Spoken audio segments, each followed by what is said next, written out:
Australia's total household wealth sits at about $14 trillion. And guess what? A whopping 60% of that is locked up in property. Imagine you're playing a game of Monopoly. Some players started in the game decades ago when houses were cheap.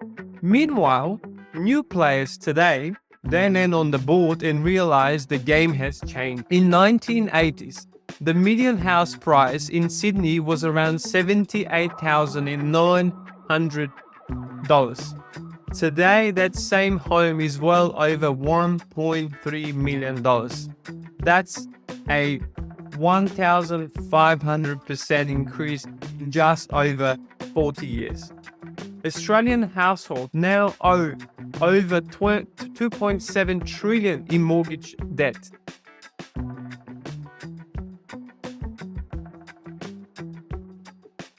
Welcome back to the PDU Show, where we break down the complex world of property development one episode at a time. Today, we're driving deep into the numbers, the real hard-hitting stats behind Australia's property market.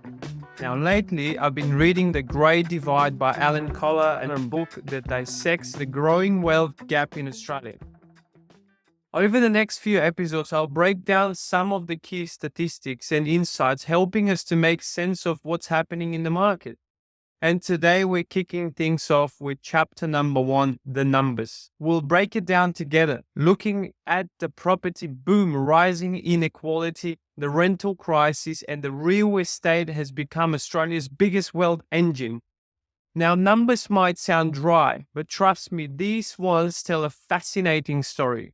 A story about wealth, inequality, skyrocketing home prices, and how real estate has become Australia's most powerful wealth-generating machine. So grab your coffee, get comfortable, and let's unpack what's really happening behind the scenes in Australian property. Now, let's start with a staggering fact. Australia's total household wealth sits at about $14 trillion. And guess what? A whopping 60% of that is locked up in property. That means more than $8 trillion of Australia's wealth is tied directly to real estate. To put that in perspective, property isn't just a place to live anymore. It's become the backbone of Australian wealth. It's bigger than the stock market, bigger than superannuation, and bigger than almost every other asset class combined. But here's where things get really interesting. Imagine you're playing a game of Monopoly. Some players started in the game decades ago when houses were cheap, 100,000, maybe even less. They bought properties, collected rent, and watched their wealth multiply. Meanwhile, new players today, they land on the board and realize the game has changed. The cheapest property now costs $1 million, and they're stuck paying rent while struggling to pass go and save for a deposit. I know this is funny, but this isn't just a metaphor. It's exactly what's happening in Australia. Consider this. In 1980s, the median house price in Sydney was around $78,900. Today, that same home is well over $1.3 million. That's a 1,500% increase in just over 40 years. Now let's compare this to wages. In 1980, the average full-time wage was around $19,000 per year. Today, it's about $95,000 per year. That's an increase of just 400%. See the problem? Property values have skyrocketed, but wages haven't kept up. This has created what Alan calls the Great Divide, where those who own property have seen their wealth explode, while those who don't are finding it harder than ever to get in. Now, let's talk about who actually owns these properties. One of the biggest shifts over the last 30 years has been the rise of property investors. Today, around 30% of all mortgages in Australia belong to investors, not owner-occupiers.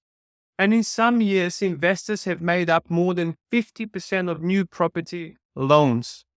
This means first home buyers aren't just competing with other buyers. They're competing with seasoned investors who have equity, tax advantages, and experience. And here's a mind-blowing stat. In 1990, about 2/3 of young Australians aged 25 to 34 owned a home. Today, that number has dropped below 45%. Now, this isn't just because young people don't want to own property. It's because property prices have surged far beyond wage growth. Now, you might be thinking, if prices are so high, how are people affording these homes? Simple.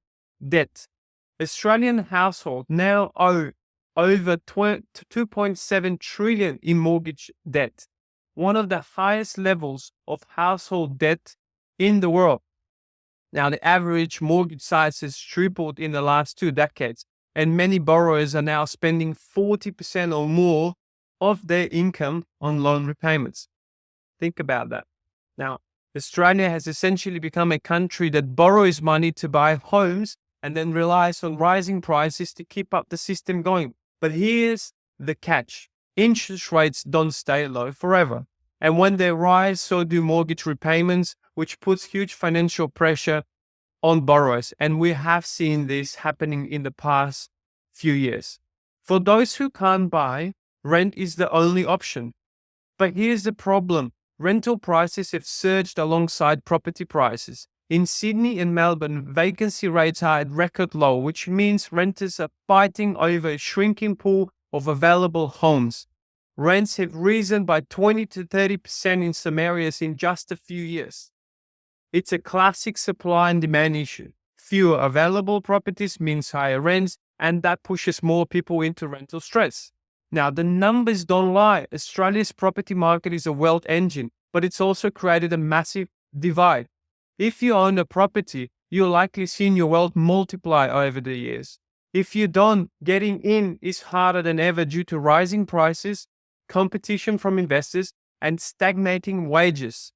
Debt has skyrocketed in our economy, and our economy is now deeply dependent on property values to continue to rise. Now, the question is, how does this all play out in the future? That's exactly what we'll be unpacking in the upcoming episodes.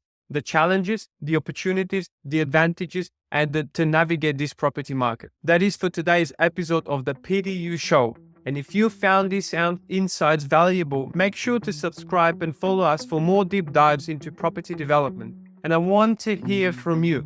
Are you seeing these trends in your area? Are you a homeowner or investor or someone still trying to get into the property market?